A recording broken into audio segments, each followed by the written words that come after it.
거룩하신 하나님 아버지, 예수님께서 이 땅에 오신 그 아름다운 사랑을 우리가 마음에 늘 간직하시도록 도와주시고, 또 영원한 천국을 바라보는 믿음과 소망을 주시어서 나그네 같은 이 세상 지나갈 때 천성을 향해 한 걸음 한 걸음 믿음으로 나가도록 인도해 주시옵소서. 우리도 귀한 찬양을 통해 영광을 돌리옵는 새로운 창대를 기억하여 주시고, 필요한 은혜를 날마다 더해 주시옵소서. 날마다 찬양을 통해 한 걸음 주님께 더 나아가며 또 은혜를 끼치는 귀한 찬양대원이 되도록 축복해 주시옵소서. 오늘도 심히 부족한 종이 주의 말씀을 들고 섰습니다. 선생님께서 함께해 주심으로 하나님의 말씀이 바르게 증거되도록 도와주시고, 말씀을 통해 힘을 얻고 위로를 얻는 귀한 시간 삼아 주옵소서. 함께하여 주실 줄 믿사오며 예수님의 이름으로 기도하옵나이다. 아멘. 예, 우리가 잘 알고 있는 그 괴테라고 하는 인물이 있죠. 독일 또 세계적인 대문호 중에 하나인데, 이 괴테와 10년을 같이 했던 그 제자이자 조수였던 에커만이라는 분이 괴테와 함께했던 10년간의 대화를 모아가지고 괴테와의 대화라는 책을 썼습니다. 여기 보면 이 괴테가 자신의 삶을 회고하는 그 내용이 나오는데, 그 부분을 좀 길지만 좀 읽어드리려고 합니다. 사람들은 항상 나를 특별히 운이 좋은 행운아라고 지켜 세우곤 했네. 나 또한 불평한 생각은 없고 내 인생 역정을 탓하고 싶진 않아. 하지만 근본적으로 나의 삶은 힘들게 노력하고 일한 것 외에는 아무것도 아니었네. 75년간의 내 생애에서 단 한 날이라도 진정으로 즐거울 때가 없었다고 해도 지나친 말은 아닐 것을. 그것은 바위를 끊임없이 굴리면서 계속해서 밀어 올리려는 시도였네. 나의 연대기가 이 말의 의미를 분명히 해줄 것을. 모두를 안팎으로 너무 지나치게 내게 활동하기를 요구했네. 여기까지만 읽어드렸습니다.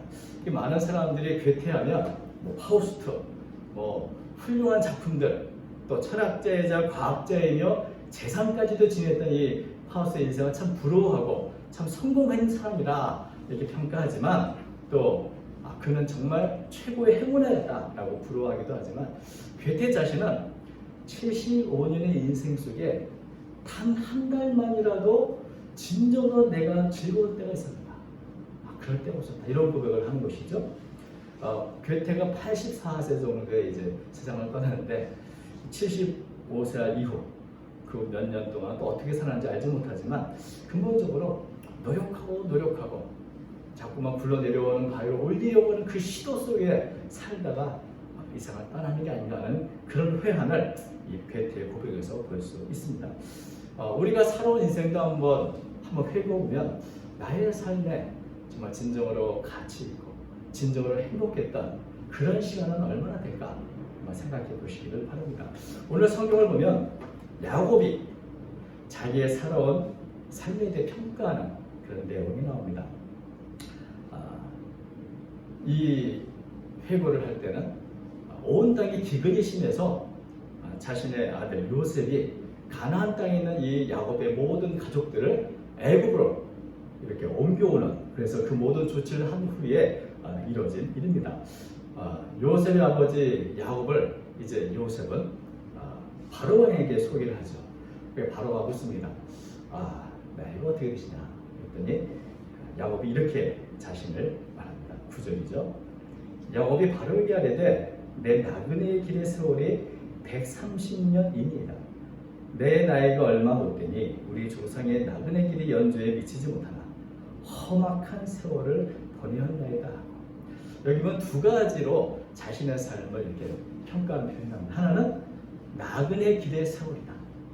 야곱이 130년을 살았는데 나의 삶은 나그네 길의 세월이다. 이 나그네라고 번역된 이 단어가 잠시 머무른다, 잠시 체류한다, 그런 의미입니다.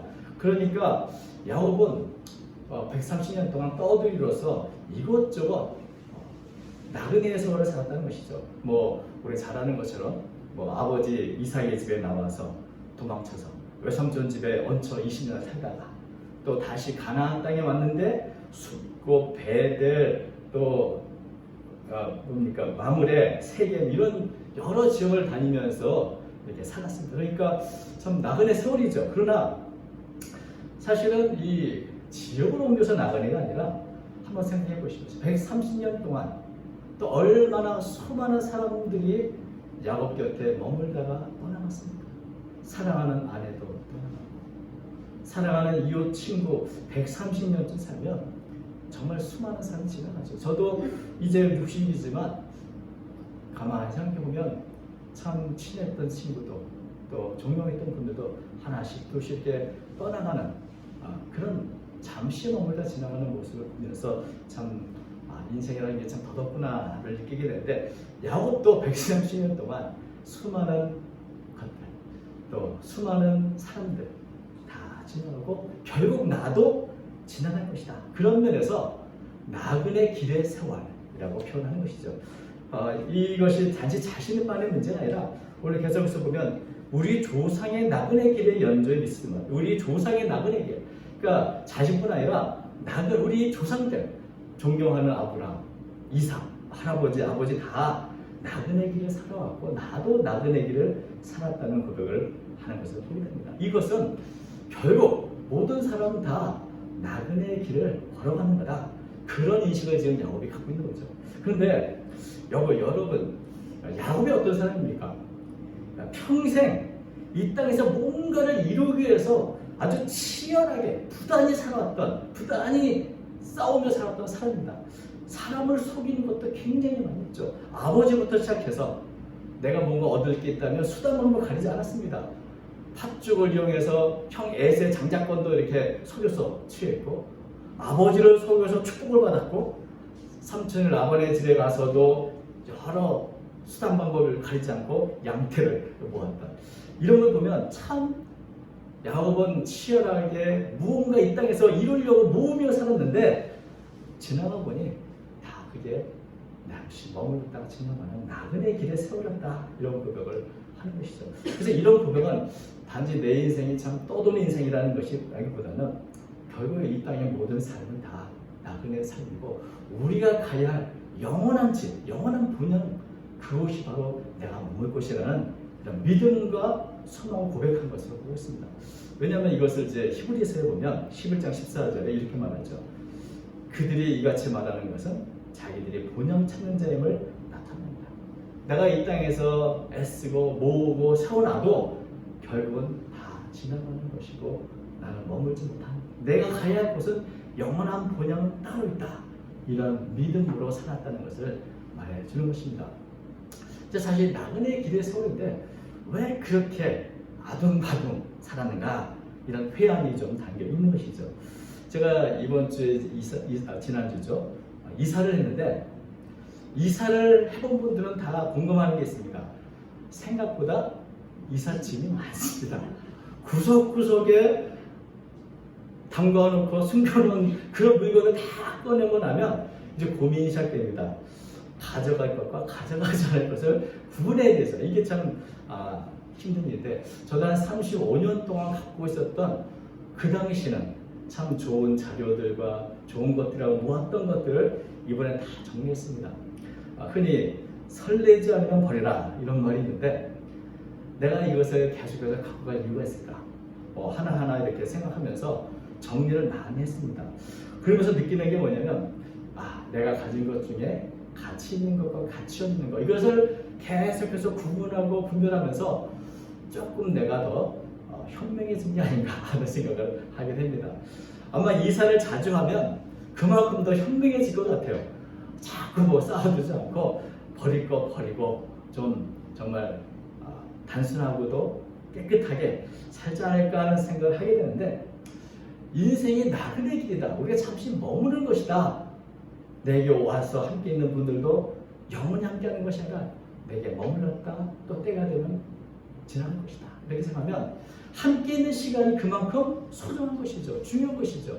또 내가 살아가면서 결국은 내가 지나가는 저도 물건, 전자제품이라면 참 좋은 것들 많이 갖고 있지만 10년 전 쓰면 아무리 아파도 다 버려야 되고 고장나고 그런 겁니다. 그런 면에서 우리가 그렇게 애착 갖는 것이 얼마나 좀 무의미한가 하는 생각을 하게 됩니다. 그만큼 더 현명해진 것이 아닌가 하는 생각을 하게 됩니다. 우리에게 있는 사람이나 우리의 시간들이 이렇게 잠시 머무는 나그네 길의 세월이다 생각하면 다시 한번 우리가 어떻게 살아야 되는가를 고민할 수 있게 되는 것이죠. 그런 면에서 이 나그네 길의 세월이라 자신의 삶을 이렇게 평가하는 야곱을 보게 되고, 두 번째는 그 나그네 길의 세월을 야곱은 어떻게 살았는가? 험악하게 살았다 이렇게 말합니다. 아주 험악한 세월을 보냈다. 이 험악하다는 단어가 나쁘다, 악하다, 흉하다 이런 의미인데 두 가지로 사용됩니다. 하나는 굉장히 고통스러운 일, 정신적으로나 육체적으로 굉장히 고통스러움을 겪었을 때 이 단어가 사용되고, 또 하나는 하나님의 어긋나는 일, 양심에 어긋나는 일, 그런 일을 하는 데에서도 이 단어를 사용합니다. 그러니까 이 야곱의 이 표현은 나의 삶이 험악했다는 말은 내가 참 고통스럽고 힘든 삶을 살았다는 의미도 되면서, 또 한편은 하나님 앞에서 내가 그렇게 하나님 뜻대로 살지 못해왔다 이런 고백이기도 한 것입니다. 우리가 야곱의 삶을 한번 가만히 보면 정말 험악한 세월을 보냈는데, 야곱의 인생이 이렇게 험악하게 꼬인 것은 누구 탓일까요? 아마도 야곱도 생각난 여러 사람들이 있었을지 모릅니다. 나보다 에서를 더 편애했던 이삭 아버지부터 시작해서 나를 죽이려고 기다렸던 이 형 에서, 또 사랑하는 레아를 이렇게 숨겨놓고 라헬을 숨겨놓고 레아를 먼저 결혼시켰던 이 나쁜 외삼촌 라반, 요셉을 팔아 놓고도 동물에서 짐승에 죽었다고 나를 속였던 이 여러 자식들, 이런 거 생각하면 내 인생이 이렇게 험악한데 이런 사람들 생각이 날 수 있습니다. 그런데 야곱의 삶이 근본적으로 험악해진 이유는 이런 사람들 때문이 아니라 야곱 자신이 하나님 뜻보다는 자기 욕심에 끌려 살았기 때문에 그렇습니다. 그래서 야곱 자신이 아버지를 속이고 형을 속이고 외삼촌을 속이고 그렇게 살아왔던 것이죠. 그렇게 속여왔기 때문에 자신도 다른 사람들에게 속임을 또 당하고 또 당하며 살아온 것입니다. 그래서 야곱은 성공을 위해서 뭔가 투쟁하며 아주 치열하게 살아왔지만 결국 야곱은 성공적인 삶이 아니라 오히려 험악한 인생을 보내왔다고 고백한 것이죠. 야곱의 아내가 4명인데 4명이 아들, 12명의 아들. 보기에는 굉장히 다복해 보이지만 우리가 성경을 보면 그 안에 얼마나 많은 다툼이 있고 얼마나 많은 고통이 있고 얼마나 많은 이런 참 생각지 못한 즐거움의 시간이 있습니까? 야곱의 욕심을 내면 낼수록 더 잘 사는 게 아니라 야곱의 삶이 점점 더 험악해졌던 것이죠. 그리고 130년 모든 세월을 다 보내고 나서 내가 참 험악한 인생을 보냈다는 고백을 하고 있습니다. 이 내가 험악한 세월을 보냈다는 것은 물론 내가 참 내 욕심대로 살다가 하나님 뜻대로 살지 못하고 내 인생을 좀 험악하게 만들었구나 이런 어떤 회한의 모습도 담겨있지만, 또 한편으로는 참 나는 험악한 인생을 살아왔는데 그래도 130년 여기까지 내가 살아온 것은 나와 동행하셨던 하나님의 은혜구나 라는 고백도 담겨있습니다. 고집세고 욕심 많은 야곱을 조금씩 인내하며 변화시키신 하나님이 이제 나를 여기까지 오게 하셨다. 그래서 야곱이 이 자신은 험악한 세월이라고 하지만 그 험악한 세월 동안에 간섭하시고 채워주셨던 그 하나님의 은혜에 대한 간접적인 고백이기도 한 것입니다. 그래서 참 야곱의 삶은 우리가 참 외우기도 편하죠. 하나는 나그네 길의 세월, 또 하나는 험악한 세월. 내가 130년 그렇게 살아왔습니다. 이렇게 고백을 합니다. 그런데 이렇게 고백하는 야곱의 고백과는 달리 우리가 아주 크게 예전과 달라진 야곱의 모습을 하나 볼 수 있습니다. 그것은 바로 축복하는 야곱의 모습이죠. 오늘 본문에 보면 바로 왕을 만나러 들어갈 때 축복을 합니다. 그리고 헤어져 나올 때도 축복하며 나옵니다. 이 두 번의 축복이 기록됐죠. 7절과 10절. 요셉이 자기 아버지 야곱을 인도하여 바로 앞에 서게 하니 야곱이 바로에게 축복하네. 또 10절. 야곱이 바로에게 축복하고 그 앞에서 나오니라.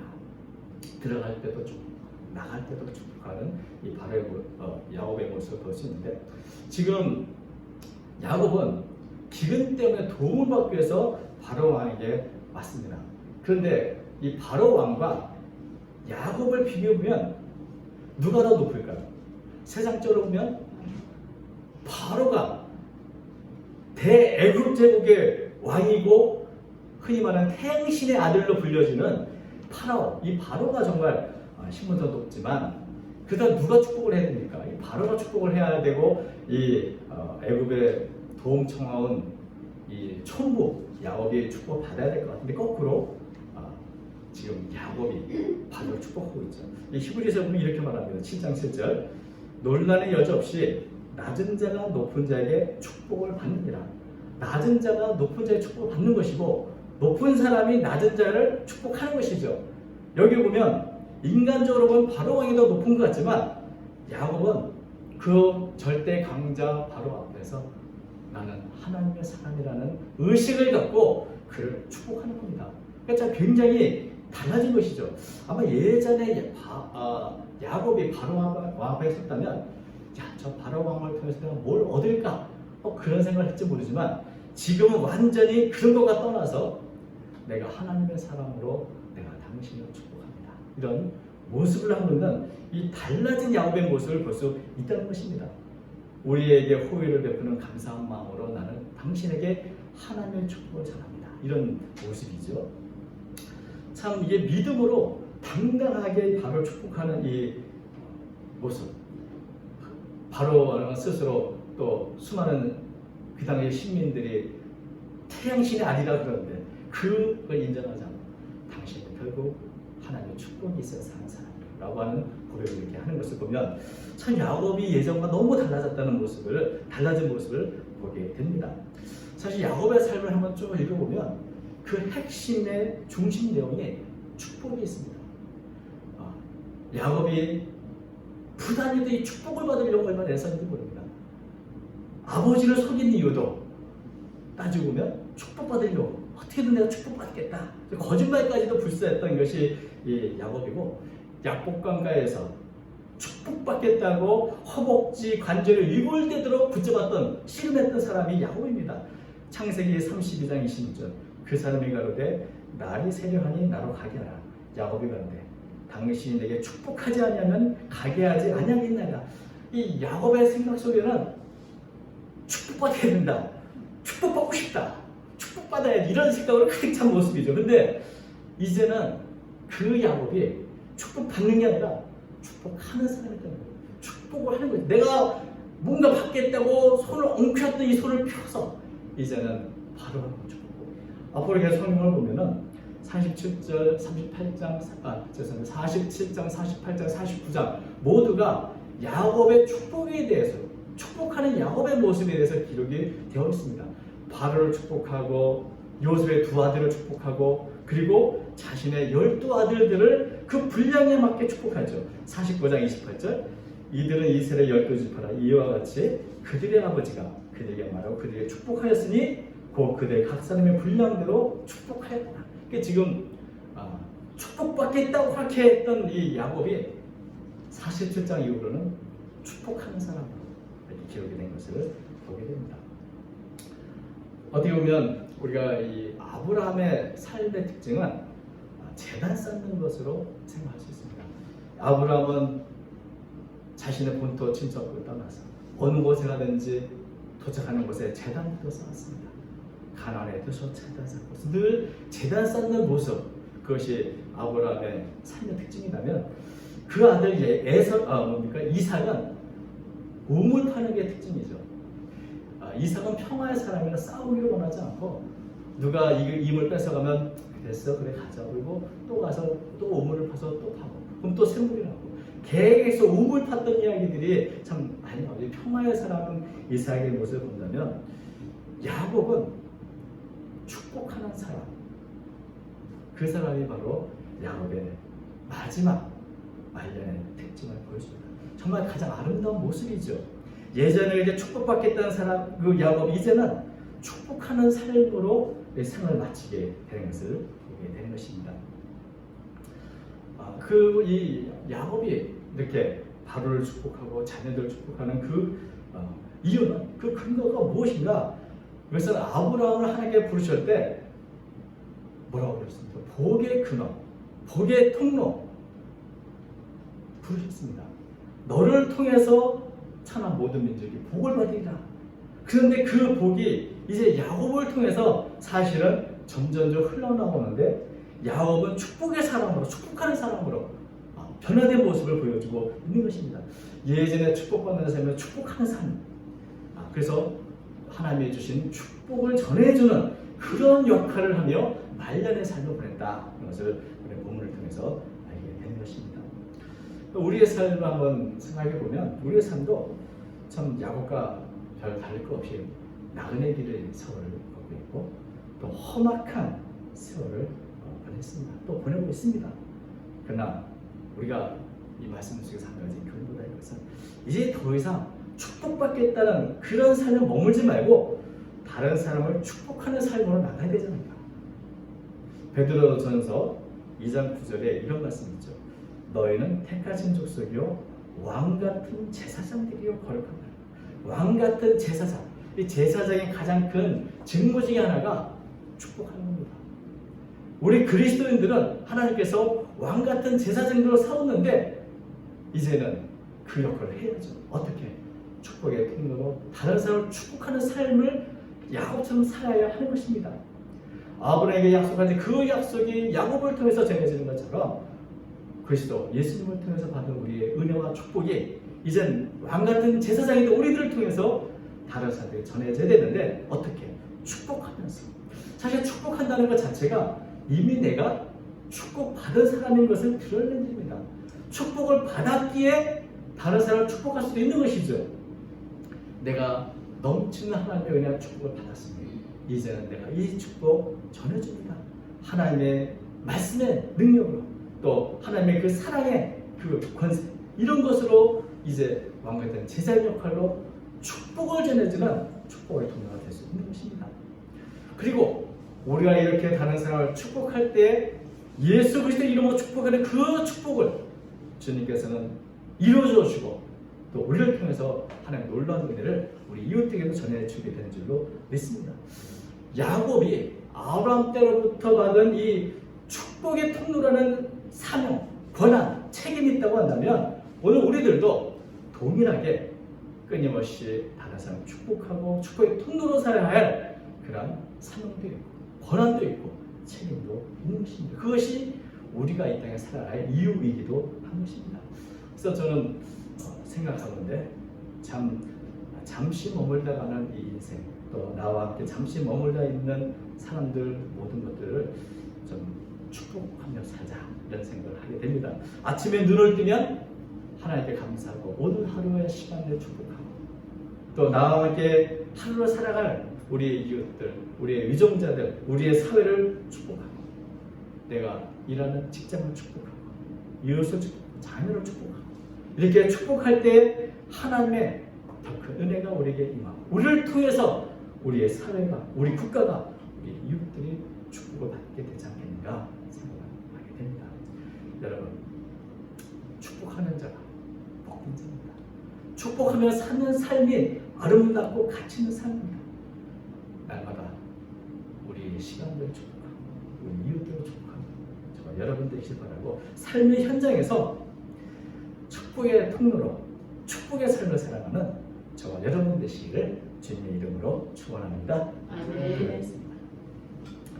거룩하신 하나님 아버지, 우리가 비록 연약하고 부족하지만 우리를 왕같은 제사장들로 세워주시니 감사합니다. 야곱의 삶을 변화시키신 주님, 우리의 삶을 변화시켜 주시어서 나그네 길의 세월, 험악한 세월을 살아가는 저희들이지만 언제나 주의 은혜로 다른 사람을 축복하고 또 다른 사람을 더 복되게 하는 축복의 통로 역할을 감당하는 제가 되도록 인도하여 주옵소서. 남은 생에는 온전히 주님께 맡기고 주의 뜻을 따라 헌신하며 살아가는 제가 되도록 이끌어 주시옵소서. 특별히 2022년도를 시작했습니다. 지금까지 동행하신 중에 앞으로의 인생 걸음도 주께서 친히 동행해 주셔서 이번 2022년도에 더욱더 주의 뜻을 분별하고 주님을 기쁘시게 하는 복된 삶을 살아가는 제가 되도록 인도해 주시옵소서. 자, 성도들과 늘 함께해 주심을 믿사오며 예수님의 이름으로 기도하옵나이다. 아멘.